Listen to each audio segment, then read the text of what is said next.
বাংলার লোককাহিনীর জনপ্রিয় চরিত্র বেহুলাকে ঘিরে আজও রহস্য আর বিশ্বাসে ঘেরা রয়েছে এই এলাকা। এখানে রয়েছে বেহুলার বাড়ি, কূপ এবং কথিত গুপ্ত নৌকার স্থান। স্থানীয়দের দাবি, এই স্থানে অবিশ্বাস করে কোপ দিলে নেমে আসে ভয়াবহ পরিণতি। বেহুলার বাবার বাড়ি সম্পর্কে অতীতে একটা বয়স্ক প্রবীণ লোক ফকির ধরতে পারেন, সেই ফকির স্বপ্নে দেখেছিল যে এখানে একটা কূপ আছে। তখন গ্রামের কিছু উৎসুক যুবকদের নিয়ে এই জায়গা খনন করে এবং একটা কূপ পায়। সেই কূপের নিচে আরো 4টা কূপ পায় এবং একটা পাথর পায়, একটা বড় আশ্চর্য পাথর পায়। যে পাথরটাকে যদি কেউ অসম্মান করত তাহলে তার ক্ষতির সম্ভাবনা আছে। সেই ফকিরের মুখ ধরে আমরা শুনতে পারছি পরবর্তীতে এই গ্রামের লোকজন ওই পাথরটাকে অসম্মান করে নাই। এবং একজন আমরা শুনেছি যে কোপ দিছিল, তাদের কি আছে তাইও মারা গেছে। স্থানীয়দের ভাষ্য অনুযায়ী মনসা দেবীর পূজায় অবিশ্বাসের কারণে বাসর রাতে সর্পদংশনে মারা যান লক্ষিন্দর। লোকমুখে প্রচলিত আছে বেহুলা এই খালপথ দিয়ে নৌকা যোগে যাতায়াত করতেন তারাস থেকে বগুড়ার চম্পকনগরে, যে খালটি আজও অস্তিত্ব বহন করে। স্মৃতিচিহ্ন থাকার মধ্যে এখন আছে বেহুলার কুয়া আর নৌকা। আর ওই মুরাদ পশ্চিম দিকে একটা পুকুর আছে, তা প্রায় ভরঠা গেছে এই আছে। সবচেয়ে বেশি আলোচনার কেন্দ্রবিন্দু বেহুলার কথিত গুপ্ত নৌকার স্থানটি। স্থানীয়দের দাবি, এক সময় বেহুলার নৌকাটি এই স্থানে মাটির নিচে গুপ্ত হয়ে যায়, যা এখনো এখানে নৌকা আকৃতির একটি মাটির স্তূপ দেখা যায়। আমরা আরেকটা জিনিস লক্ষ্য করি, সেই বেহুলার ব্যবহৃত একটা নৌকা, এখানে একটা খাল ছিল, সেই সময় একটা খাড়ি ছিল যাকে বলতো খাড়ি, বর্তমান বেহুলার খাড়ি নামে পরিচিত। সেই খাড়ির মধ্যে একটা নৌকার শেপ আছে। নৌকার শেপ বলতে খোয়া পাথর দিয়ে একটা নৌকা তৈরি করলে যেরকম দেখা যাবে সেরকম একটা শেপ আছে। ওই ফকিরের বর্ণনা মতে আমরা সেটা স্পষ্ট হয়েছি যে এটা বেহুলার ব্যবহৃত একটা নৌকা। এই কূপটা আর এই নৌকার কথা শুনেছি, তখন লোকজনও বসতি কম ছিল। আমরা সাথে লাগিয়ে কূপ আর এই নৌকাটাই শুনেছি, বা এই কুয়াটাই আমরা নিজে করেছি। এই কুয়াটাই আমার কাছে প্রমাণ।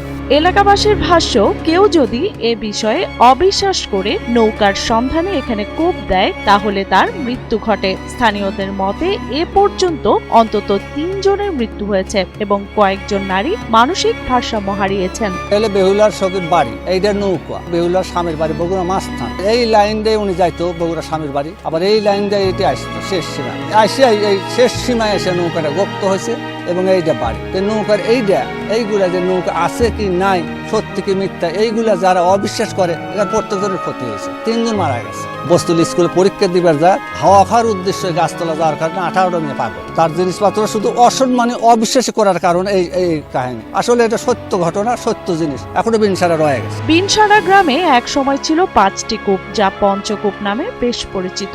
বর্তমানে সেগুলো একত্র করে একটি কূপের রূপ দেওয়া হয়েছে। কূপটির মুখ লোহার রডের নেট দিয়ে ঢেকে দেওয়া হয়েছে এবং উপরে টিনের চালা তৈরি করা হয়েছে।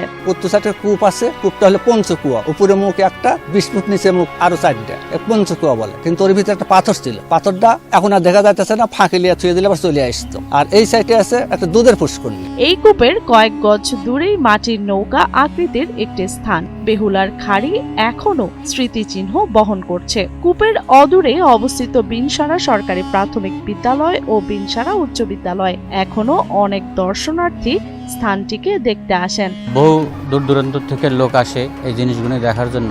এই জিনিসগুলি আরো সংরক্ষণ করা সরকারিভাবে প্রয়োজন বলে আমি মনে করি। সিরাজগঞ্জের তারাস উপজেলার বারুহাস ইউনিয়নের নিছারি নগর এর বর্তমান নাম বিনসারা গ্রাম।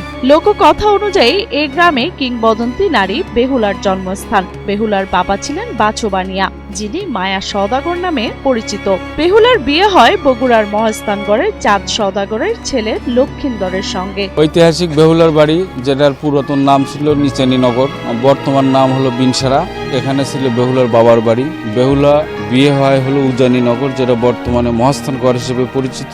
আমরা তথাকথিত জানি বা ঐতিহাসিকভাবে যেভাবে পাওয়া যায়, উনি জমিদার বংশের মেয়ে ছিলেন। তার ব্যবহৃত একটা কূপ আছে এবং একটা নৌকা আছে, যে নৌকায় উনি স্বামীর বাড়িতে যাতায়াত করতেন। কিংবদন্তি আর বাস্তবতার সীমারেখায় দাঁড়িয়ে তারাসের বিনসারা গ্রাম আজও বহন করে বেহুলার ইতিহাস, বিশ্বাস আর রহস্য। ইতিহাস সংরক্ষণের অভাবে হারিয়ে যেতে বসেছে বহু স্মৃতি, আর তাই স্থানীয়দের দাবি বেহুলার ইতিহাস ঐতিহ্য সংরক্ষণের। এখানে প্রতিনিয়ত এই 2টা জিনিস দেখার জন্য আমাদের দেশের বিভিন্ন প্রান্তের এবং আমাদের পার্শ্ববর্তী 2-1টা দেশ থেকেও দেখি মাঝে মাঝে আসে পর্যটক। পর্যটকরা আসে এই জায়গাটা দেখার জন্য। তো আমাদের এখন দাবি হলো এই জায়গাটা সুরক্ষা করা হোক। বর্তমান সরকারের কাছে আমাদের দাবি এই জায়গাটা রক্ষণাবেক্ষণ করে আমাদের যেমন কাচারি বাড়ি, মহাস্থানগড়, নওগড় মতো এরকম ঐতিহাসিক জায়গা আরও ফলাভাবে করা হয়, করলে হয়তো আমাদের এখানেও ওই রকম পর্যটক প্রতিনিয়ত আসবেন। এদিকে কূপ এবং বেহুলার স্মৃতি রক্ষায় উপজেলা প্রশাসন ব্যবস্থা গ্রহণ করবে বলে আশ্বাস দেন উপজেলা নির্বাহী অফিসার নুসরাত জাহান। আমি বেহুলার কূপে গিয়েছি এবং ওখানে হচ্ছে যে কূপটা সংরক্ষণ করা হয়েছে। পাশে একসময় সাইনবোর্ডে পুরো ইতিহাসটা লেখা ছিল, এখন অবশ্যই হয়তো সাইনবোর্ডটা কালের পরিক্রমাতে নষ্ট হয়ে গেছে। তো বেহুলার কূপটা আরো সৌন্দর্য বর্ধন এবং বেহুলার ঘাট এবং হচ্ছে সাইনবোর্ডের জন্য আমরা উপজেলা প্রশাসনের তরফ থেকে ব্যবস্থা গ্রহণ করবো এবং হচ্ছে যে আমি প্রত্নতাত্ত্বিক অধিদপ্তরে যোগাযোগ করবো, যদি ওনাদের এই বিষয়ে কোনো কার্যক্রম থাকে তাহলে যাতে এটা আমাদের তারাশ উপজেলাকে সমৃদ্ধ করে।